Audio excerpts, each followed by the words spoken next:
ang tubig naman sa kapinasalamatan ng Ama sa kalangitan. Nang nasa bundok na ito ang poong si Kristo, kahor ay pinagsisino, pati na si San Juan Santo ng mga lilong Hudyo. Bakit ka mapamasdan ng palisetangan, mga gawang kabanalan, ng putong kumutiwato, hindi lumordan. Nagsisiya na lahat sa resete skriban, sa loob nila tinagat. Gago, talsikan ako. Laro dito tayo. Naisipan ay ang kaniyang paronan, tatanungin ba gabilang? Wag dating agad naman, tinanong na si San Juan. Nila ay Panginoon, ikaw ba ay si Kristo? Ani San Juan, hindi ako. Kung gayon ikaw ay sino, si Elias parang santo.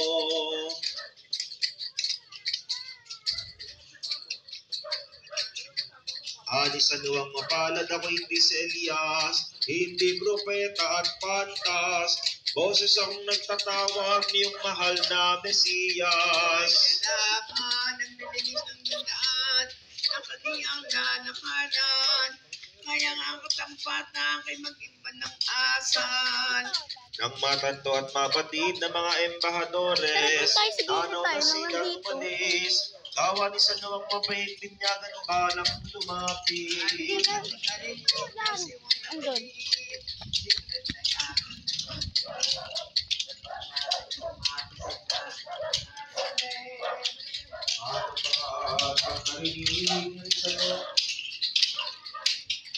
Manangay ang naisipan ng pakar na pumanaw, at doon siya tamahan.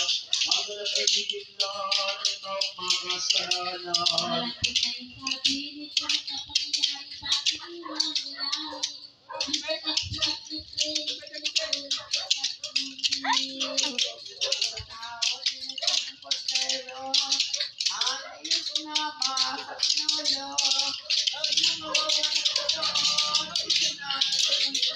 Ang sensay mali sa tumuwi sa Nazaret, yawat naman sa San Andres, at ang